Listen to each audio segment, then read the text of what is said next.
संगमालक strike आपण पाहतोय तुषार शेठ भोसले या ठिकाणी. या सामन्यामध्ये आतापर्यंत त्याच्या बॅटमधून मोठे फटके पाहायला मिळाले नाही, पण जास्त वेळ शांत न राहणारे फलंदाज जसं मी सांगितलं होतं त्याच प्रकारे फटकाचा खेळ आहे आणि त्या दिशेला आपण पाहतोय थोडस शेती असल्यामुळे त्यामुळे चेंडू ट्रॅव्हल करू शकला नाही आणि त्यावरती एकच धाव.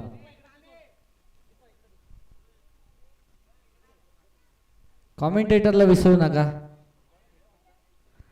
आणि यावेळेस आपण पाहतोय एक धाव. चेंडू सीमारेषा पार, छेडन षटकार.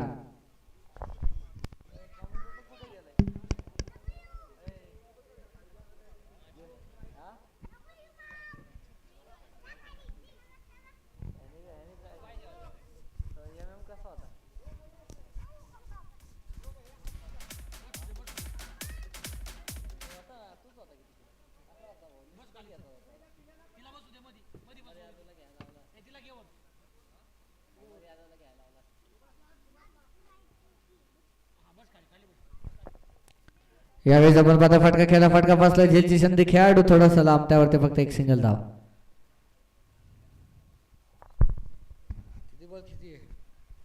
दोन्ही संघाचे अतिरिक्त खेळाडू या ठिकाणी उपस्थित नाहीये.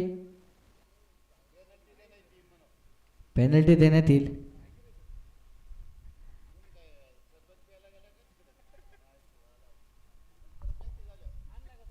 यावेळेस आपण पाहता पण एकदा समोरच्या फटका खेळण्याचा प्रयत्न गॅप मध्ये, त्यावरती एकच धाव.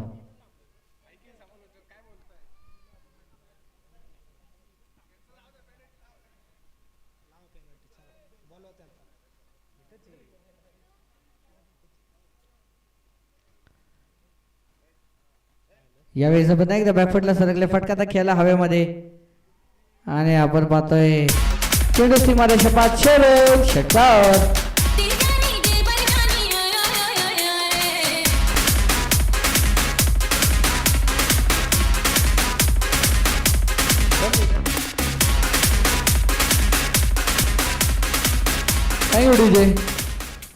आणि राजगड वॉरियर संघ तुमचे खेळाडू जर आतमध्ये आले तर पेनल्टी देण्यात येईल. जनहित में जारी. पुढील चेंडू आपण पाहूया. यावेळेस थोडस दिशेने भटकले आणि पंचाचा इशारा व्हाईट बॉल.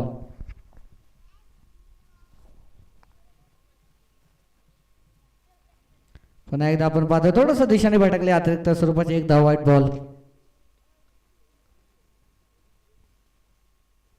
यावेळेस आपण पाहतो बॅकफुटला सरकून हलक्या हाताने चेंडूला खेळलाय. कोणत्या प्रकारची धावना आहे? Dot ball. सर स्कोर सांगा. 3 षटकाचा खेळ संपला. धावफलकावरती धावा 34 धावा, 1 गडी बाद. 12 चेंडूमध्ये 5 धावांची गरज. एक मोठा फटका या ठिकाणी. जेवढं लवकर सामना संपत होईल तेवढंच चांगलं रन रेट मध्ये सुधार होईल.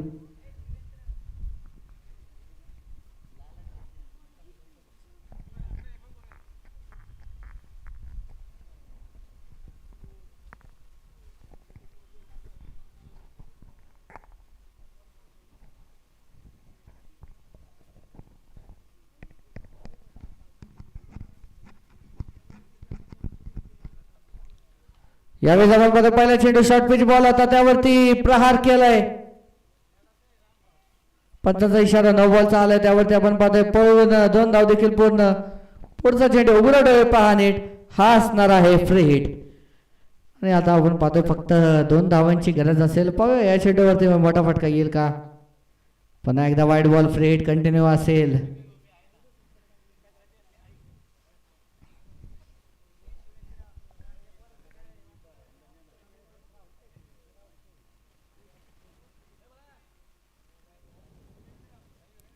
पंचाचा इशारा, वाईट बॉल आणि हा सामना इथं संपतोय.